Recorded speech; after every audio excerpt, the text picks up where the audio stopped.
Isaiah 56, 57, 58, 59, 4 chapters. These 4 chapters actually go together, and they're understood best when we see them as one continual message. Some sub-departments, some subunits, of course, but it's really one big message.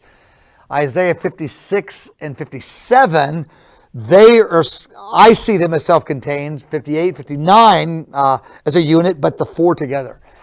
In Isaiah 56 and 57, what's going on is the Lord is describing how He is going to relate in the glory of God to people of different ethnic backgrounds.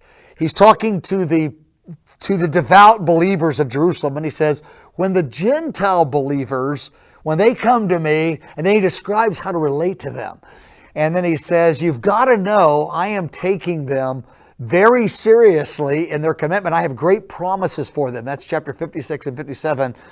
I was surprised the amount of zeal and passion God went into specifying to the Jewish people how He wanted them to know the honor He gave the Gentiles and vice versa. It's, in some ways, it's how people of different backgrounds, heritages, ethnic groups, how we connect in the grace of God. Chapter 56 and 57. Then chapter 58 and 59. Of course, chapter 58 is the famous chapter on fasting. But what was happening is this is an end of the age application as well. What is happening is that the nation of Israel was approaching fasting, but without the humility. They thought that if they just did it externally, that was good enough while they continued in their ungodly lifestyle and actions. So chapter 58 says, even as things are picking up and darkness is increasing in the earth and revival's breaking out, He says it's not enough just to do the externals. You got to connect with my heart. And of course, chapter 59, the Lord, the second coming of Christ is the end of the chapter.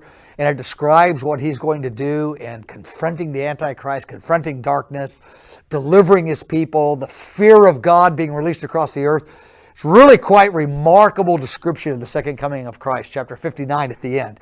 So all 4 chapters together, excellent stuff. If you want to get a perspective of how God's feeling and what He's doing with believers, Gentiles, and Jews, and His long-term purposes.